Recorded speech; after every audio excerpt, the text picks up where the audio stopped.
All right, let's dive right into this explainer.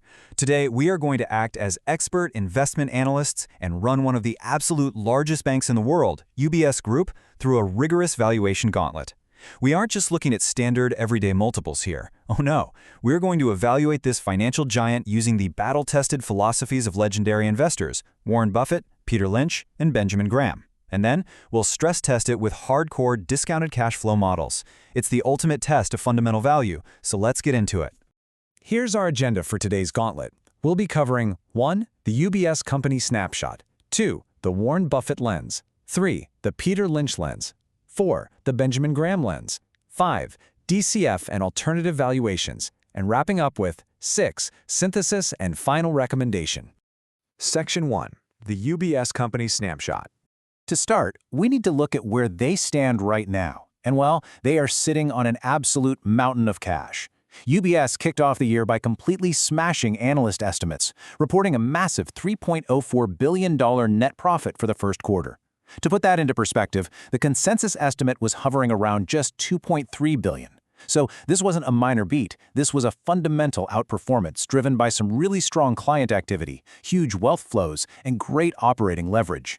Now, to properly value this beast of a company, we've got to lay down some explicit ground rules. UBS boasts a colossal $1.68 trillion in total assets. But what's really interesting is that 59% of their revenue mix comes from global wealth and asset management. That is a capital-light, highly recurring revenue stream. Also, for all our valuation models today, we're explicitly assuming a share price of $31.36. We didn't just pull that number out of thin air, actually. It's anchored directly in the bank's own data. It was their average repurchase price during their recently concluded multi-billion-dollar share buyback program. Moving on to Section 2, the Warren Buffett lens. If Warren Buffett were sitting here with us, the very first thing he'd look for is an economic moat, a really durable competitive advantage. And UBS's dominant wealth management scale absolutely fits the bill. They aren't just your average bank. There's the #1 player in Switzerland and APAC regions, boasting this unrivaled, interconnected global franchise. Plus, Buffett loves honest, highly competent management. The fact that UBS's leadership is currently pulling off one of the most complex integrations in banking history, absorbing Credit Suisse and actually staying on track to finish by year-end, that's a huge green flag for managerial competence.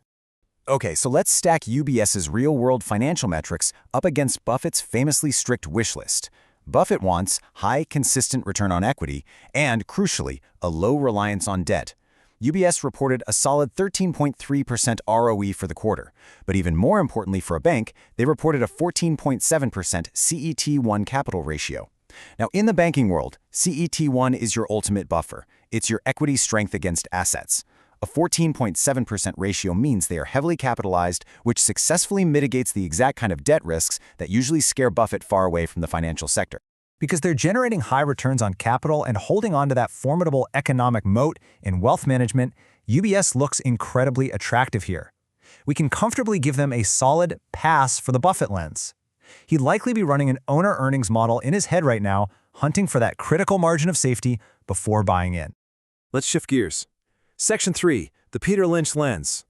Before even looking at a single spreadsheet, Peter Lynch famously categorized every stock into one of 6 distinct buckets: slow growers, stalwarts, fast growers, cyclicals, turnarounds, or asset plays. Figuring out the actual story of what you own is the foundational step in his entire philosophy. So where does UBS fit? Given the incredibly complex integration of Credit Suisse, which temporarily depressed their earnings but is now substantially completing by the end of the year, UBS has a very specific narrative. It's perfectly positioned as a turnaround that is rapidly evolving back into a highly reliable stalwart. This is exactly the kind of sweet spot Lynch loved, where broad market skepticism collides with really strong underlying operational stability. And this brings us to Lynch's absolute favorite metric, the PEG ratio.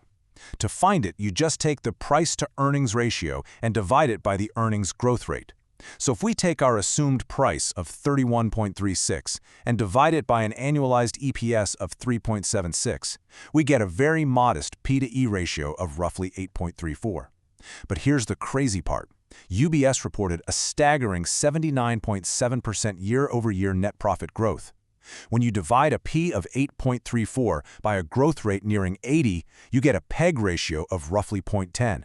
For context, Anything under 1.0 is considered a good deal by Lynch. A 0.10 PEG ratio, that is literally screaming strong buy. Just to be totally transparent on the math, our EPS assumption is anchored right in their financial filings. They printed a 94-cent diluted EPS for the first quarter, and annualizing that gives us our 376 baseline. Plus, Lynch absolutely loved insider buying and share repurchases. UBS wrapping up a nearly $2 billion share repurchase program at an average price just over $31. That's exactly the kind of confident corporate behavior Lynch always championed. Next up, Section 4, the Benjamin Graham lens. If we run UBS through Benjamin Graham's famous defensive investor checklist step by step, it's honestly a clean sweep. Adequate size? Well, with $1.68 trillion in assets, absolutely. Strong financial condition? That 14.7% CET1 ratio proves it for sure. Earnings stability, over $3 billion in quarterly profit definitely answers that. And an uninterrupted dividend record? Management just proposed a massive 22% year-over-year dividend increase. So yeah, it passes Graham's defensive checklist with flying colors. But the real test for Graham, the father of value investing, is always the math.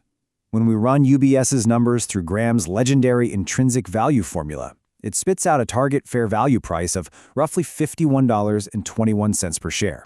Let's break down exactly how we got there. The Graham formula is simply the square root of 22.5 multiplied by earnings per share multiplied by book value per share. So we take our annualized EPS of 3.76 and a deduced book value per share of roughly 31. You multiply 22.5 by 3.76 by 31, take the square root of that whole thing, and boom, you land precisely at 51.21. So, what does that actually mean for us? It means that at our assumed current price of around 31.36, UBS is trading at a roughly 38% discount to its intrinsic value. That 38% right there, that's your margin of safety. For a deep value investor like Graham, who typically demands at least a 30% discount before making a move, UBS easily gets a definitive buy rating. All right, Section 5, DCF and alternative valuations. Now, valuing banks with a traditional discounted cash flow model is notoriously tricky. For a bank, debt isn't just financing. It's practically their raw material. But if we adapt a model focusing on capital distributions and build out a sensitivity table, the results are super illuminating. Assuming a relatively conservative 10% weighted average cost of capital, or WACC, and a modest 2% perpetual terminal growth rate, our base case yields a fair value of $41.80. And look at this. Even in our absolute most pessimistic scenario, an 11% discount rate and only 1.5% growth, the intrinsic value still sits at $35.20, which is comfortably above our $31 baseline.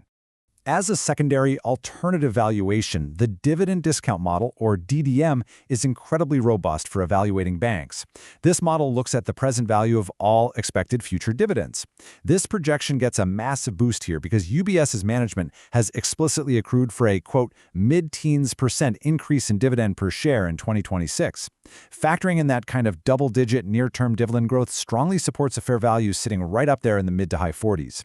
And finally, Section 6, Synthesis and Final Recommendation.